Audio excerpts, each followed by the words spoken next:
What do you make of the conundrum that is the left, that anytime there's any gun violence, they go after the guns and they constantly use those as opportunities to try and push gun legislation? And so they take this like firm stance against guns, but at the same time, you never hear any leftist condemn these groups like the armed queers, or acknowledge that there is another sect of the left that it is seems to be diametrically opposed. I mean, you say you're against guns and you're for the LGBTQ mafia, but then these two things are coming together, and we're seeing a string of violent behavior from this group using guns.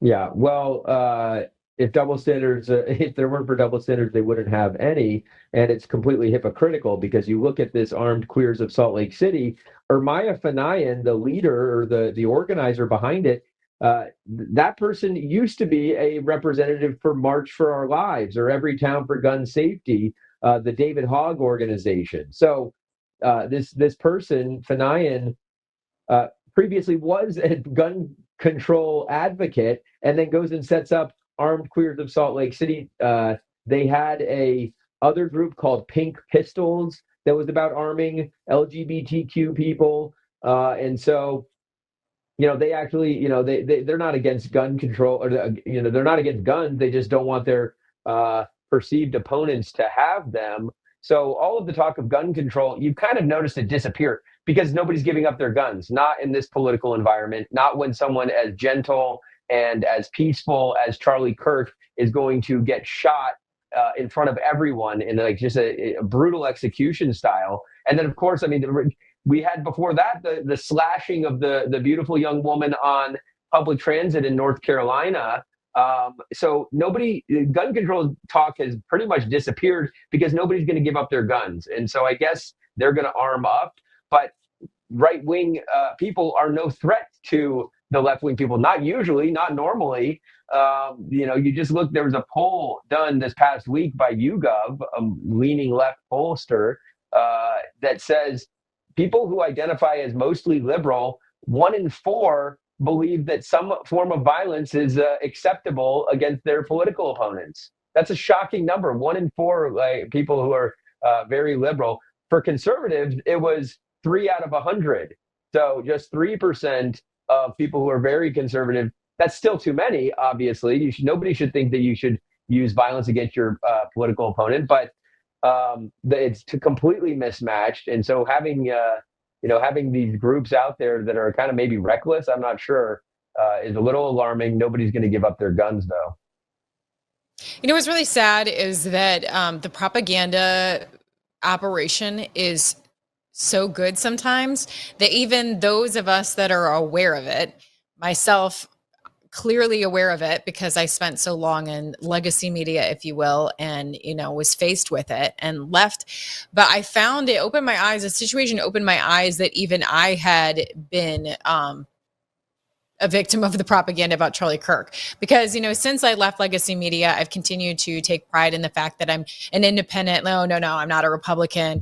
Definitely not a Democrat, because they are just so off the wall. But when people would ask me, but like, oh, what about Charlie Kirk? I'm like, oh, no, I don't know that I agree with him. I think he's a little bit too, GOP, like too on the right. But I've been forced, like so many, well, not forced, but I've wanted to listen to now hours of his talks. And I'm like, oh my gosh, like I was wrong on this too. Like he's actually very moderate and reasonable. Like I just allowed myself to think like, oh, wait, he's a little bit too far right for me. And I'm like, it's shocking. Like, man, me of all people that should know how this works, like I allowed it to seep in a bit. I feel awful about that, but I was just watching more of Charlie Kirk today, and he was having a debate with someone that was like, "Oh no, the Democrats are for the middle class," and he just spit out all these facts about all these billionaire people and how like basically all of them are Democrats and on left. So he's like, they are protecting the oligarchy. You are hard pressed to name people on the right that have amassed this amount of money, like Jeff Bezos and Zuckerberg and so many other names. He had the numbers and everything. It was incredible. All this to say that I know there's the book Controligarchs, exposing the billionaire class. And so tell me about that, about how, at the end of the day, it isn't really about left versus right or Republican versus Democrats. It's really about and become like normal people against the elite. Yeah, it's all about control. That was really the thesis of the book, and the research began several years ago after the pandemic, which was clearly an event that was used to take control of so many facets of society. And you see, on the left there, you have Klaus Schwab and the World Economic Forum. I mean, they're sort of in disarray, but they're about to get new leadership with Larry Fink of BlackRock, and so the book goes through chapter by chapter. The various industries that these individuals are seeking to and largely do control. It begins with the good club, as I call them.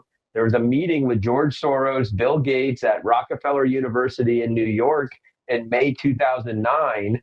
And they're all getting together. And the context is Barack Obama has just been elected. Oprah Winfrey was there. They all spent enormous resources getting him elected. And so they are getting together, kind of a secret club meeting to decide the future of humanity, or at least how they want to use this opportunity with Barack Obama. And they all agree the number one problem facing humanity is overpopulation, which was kind of shocking. You'd think it'd be any number of other things, but these people are, a lot of them. Ted Turner, the founder of CNN, was there. He believes the Earth's population should be down a quarter of what it is now, maybe 1 billion people. So Bill Gates has talked about overpopulation as a huge concern. So it really starts with these guys are Malthusian. They're kind of they don't want as many people breathing their air. They don't like people that much, it would seem.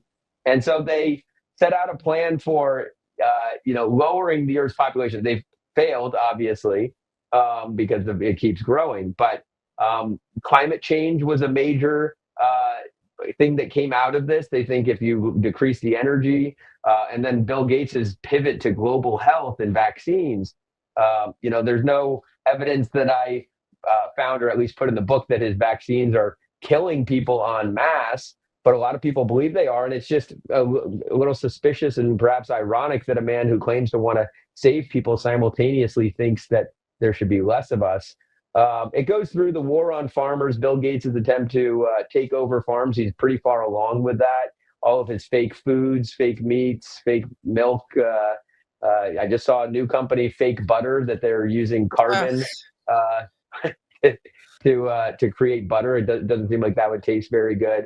And then it gets sort of the controlling the main things, agriculture, and into controlling the money. There's a big chapter on BlackRock in there, Larry Fink's central bank digital currencies and how digital ID plays a role in that. And then into the more really sinister stuff, moving into the future with transhumanism and the ambitions to merge man with machine. So it's a delightful book.